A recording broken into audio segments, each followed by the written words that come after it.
Dr. Vivekanand Palavali is what I think a remarkable friend of the secular community, border to border and globally.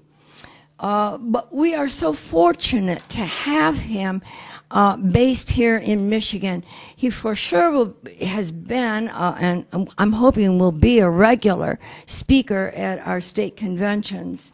And so some of you have heard him before, and I know you're excited to hear him again. He is a noted brain surgeon. He's been practicing neurosurgery here in Michigan for 12, 13 years, right, Vivek? Yes. He's written a book a few years ago called A Mindful Life, but more importantly, he's a filmmaker. He's been on a quest since his teenage years for an answer to a big question: does God really exist? Well, that quest took him on a global journey with his video camera in hand, and he produced what ultimately became an award-winning film, and it's called The Creator of God. And of course it asks the big question, who created God? Like I said earlier, I'm so proud to have him for my support, but Vivek has been a sustaining and tireless supporter of the secular community, really border to border. His topic today, I think, is going to be of amazing interest to it. I've seen just previews of what you're going to see today. He's going to be talking about the inevitable fall of mysticism and the rise of humanism. Does he have it up there? There you go. He's going to offer you explanations for out-of-body experiences, near-death experiences. We deal with these all the time with believers. And the universal brotherhood, using 21st century brain science. Vivek Palavali.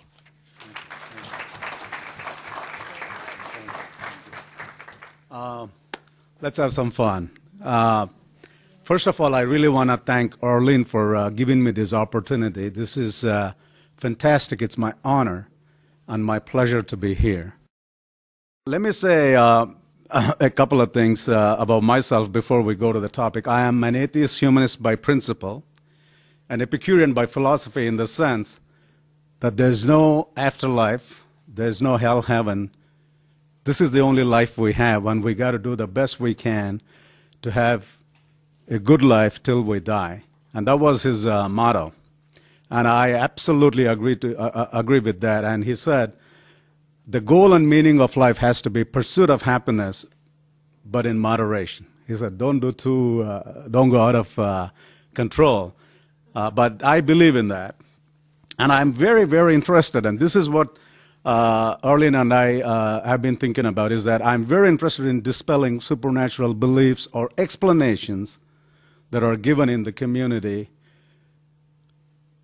by using 21st century brain science. And I'm excited to be part of this discussion because there is unbelievable amount of research going on in neurosciences that's explaining religiosity through brain chemistry and physiology. So I'm excited to be part of that. And I truly believe in peace and oneness of humanity. I have been an atheist from the age of 15. I was born in a Hindu family and raised as a Hindu, but my father was an atheist. But, as I said, I was raised as a Hindu.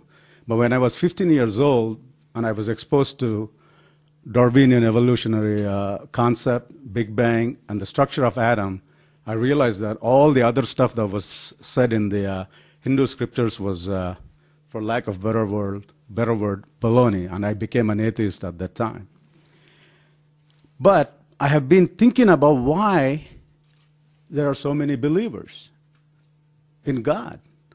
So I said, well, I got to think about this more and more about why there are so many believers and what the idea of God is all about. So I read a lot of philosophy, a lot of religions besides Hinduism, and a lot of philosophy and science.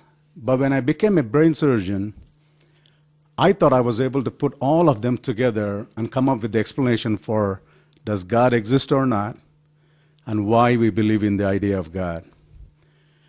And as I was thinking about all these things, I came across this book called Why God Won't Go Away that was done by a guy by name Andrew Newberg, who is a neuroradiologist.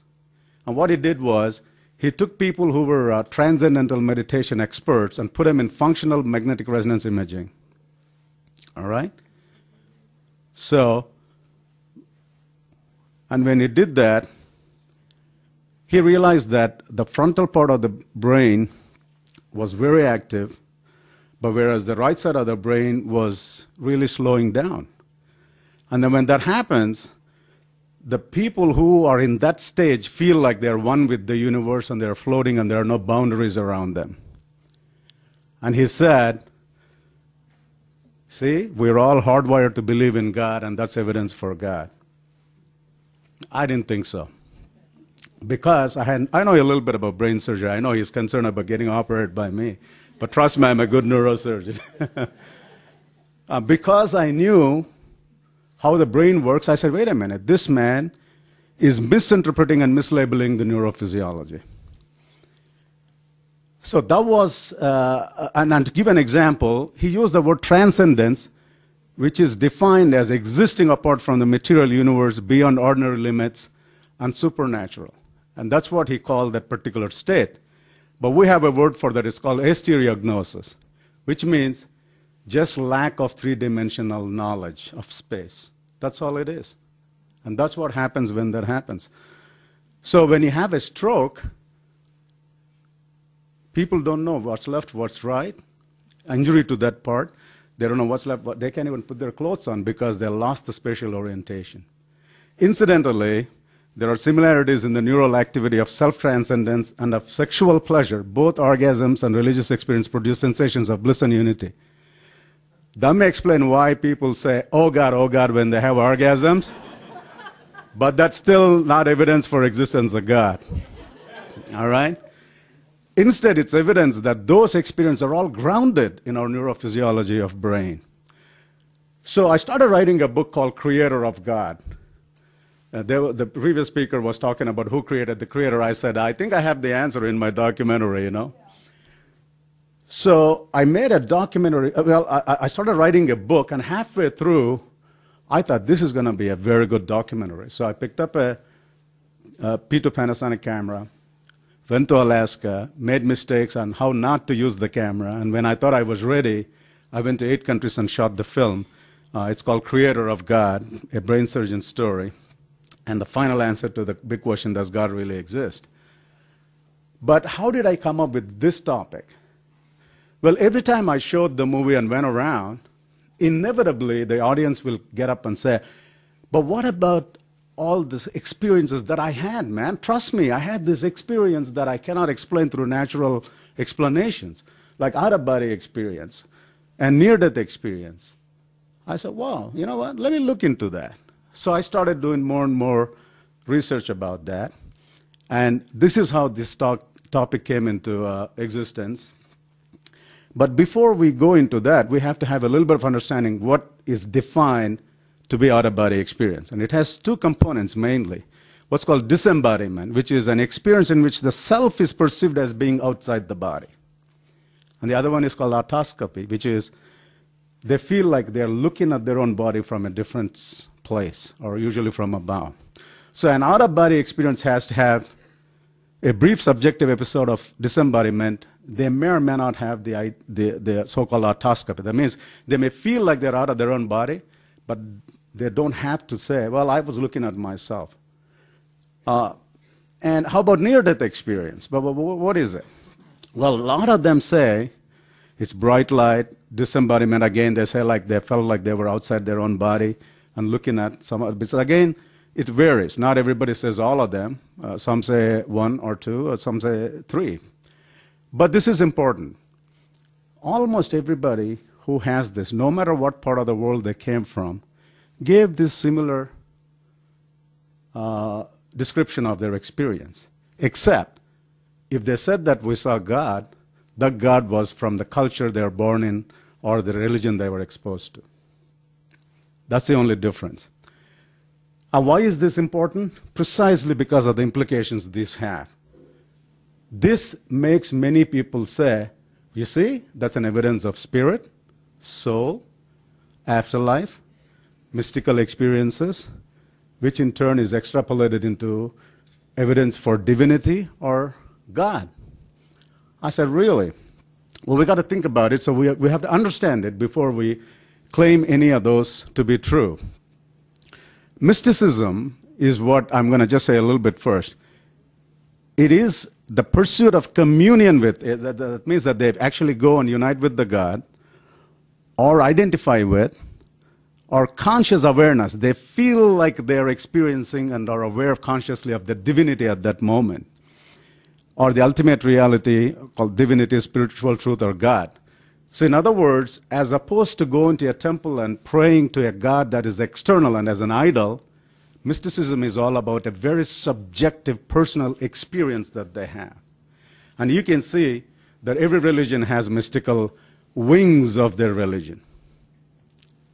Every religion has that. But you don't have to be a believer to have these kind of experiences, you know. You can do it, you can have that experience through different ways. One of them is meditation. The other one I call, just to be nice, medicinal mysticism, which is nothing but drugs. All right.